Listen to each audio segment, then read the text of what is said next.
After fierce negotiations, the U.S. and Canada concluded a trade deal that could potentially preserve a trilateral bloc with Mexico. It's also expected to replace the North American Free Trade Agreement. Kim Ji-yeon gets us up to speed with the developments.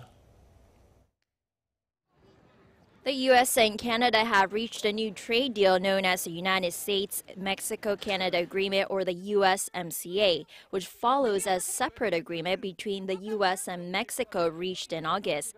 The two new deals are designed to pave the way for a full overhaul of the 25-year-old North American Free Trade Agreement, or NAFTA, that governs more than $1 trillion in annual trade among the three countries.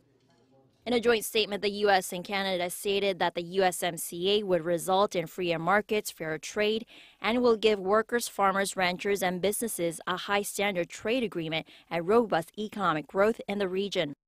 It'll strengthen the middle class and create good, well-paying jobs, as well as open new opportunities for the nearly 500 million people who call North America home. Under the new deal, Canada agreed to raise quotas on U.S. dairy imports, but says it'll continue imposing severe tariffs that exceeds the quota. An extrajudicial trade dispute system called Chapter 19 under the NAFTA deal that covers alleged unfair trade practices is to be preserved in the new deal, pursuant to aspirations of Canadian negotiators.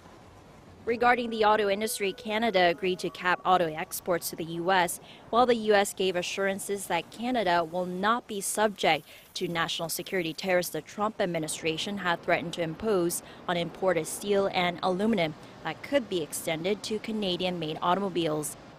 The new trade pact is to come up for review by the parties every 6 years to make sure the arrangement is effectively being enforced and to provide updates on intellectual property treatment. The leaders of the three North American countries are scheduled to sign the USMCA before the end of November. Kim Ji-yeon, Arirang News.